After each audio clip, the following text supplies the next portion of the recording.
Pelajaran Awaluddin Marifatullah Awal Agama Mengenal Allah. Bab 13 Samudra Hakikat Al-Quran. Ketahuilah bahwa alam yang kita lihat sangatlah luas ini, baik di langit maupun di bumi, mencakup keseluruhannya, yaitu sekalian alam, terhimpun atau terangkum akan rahasia ilmunya di dalam 30 juz Al-Quran. Artinya adalah siapa-siapa yang membaca dan memahami Al-Quran, maka sama halnya ia melihat kepada sekalian alam.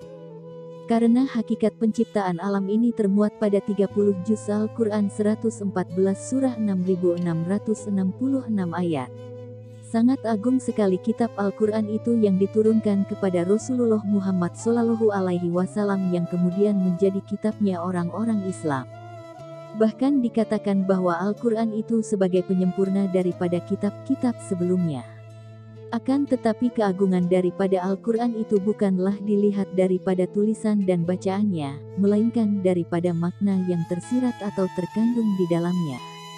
Adapun tulisan atau bacaan yang termuat di dalam kitab itu tidak ada bedanya dengan buku-buku bacaan biasa, sehingga letak keimanan seseorang apabila terfokus kepada kitabnya atau bukunya itu sama halnya ia beriman kepada sesuatu yang bakal hancur.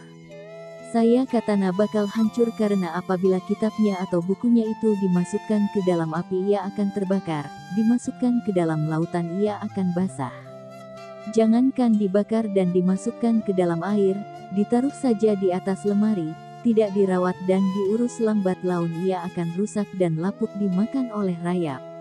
Sudah kewajiban bagi seorang mukmin untuk beriman atau mempercayai kepada kitab Al-Quran yang dibawa oleh Rasulullah Muhammad SAW. Tetapi yang perlu direnungkan adalah keimanan atau kepercayaan seseorang akan sesuatu itu, akan dibawa sampai mati bahkan sampai ke Rabbul Jalil. Jika yang diimani adalah sesuatu yang rusak dan hancur, maka keimanannya akan dipertanggungjawabkan di hari kemudian kenapa beriman kepada sesuatu yang hancur.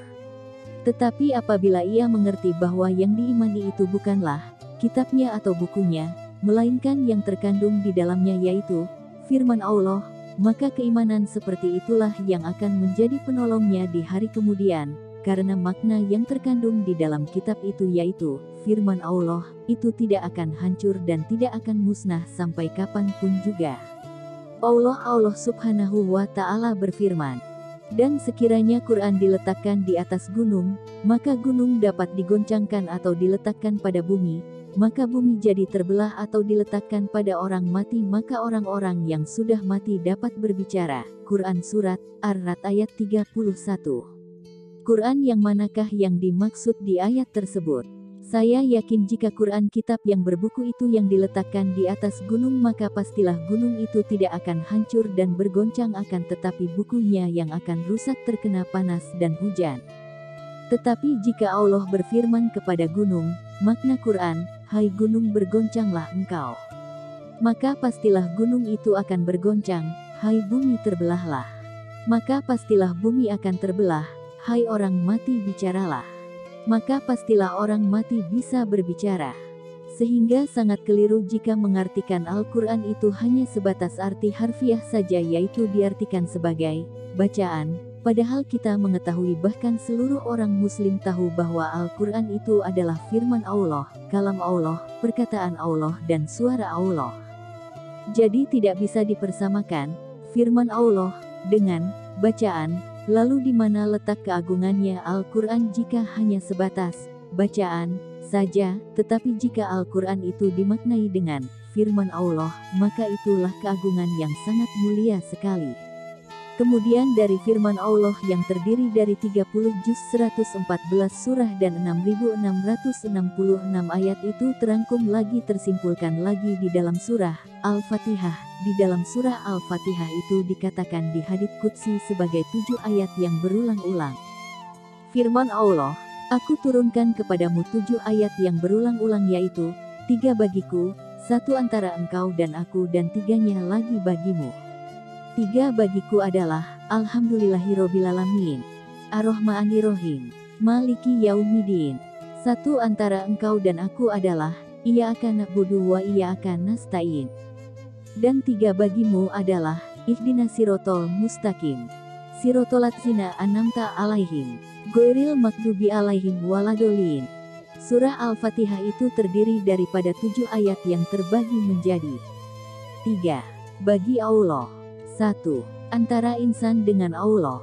3. Bagi insan. Lalu keseluruhan dari 7 ayat tersebut sama dengan 313, sebagaimana juga diriwayatkan bahwa jumlah seluruh Rasul itu ada 313 Rasul.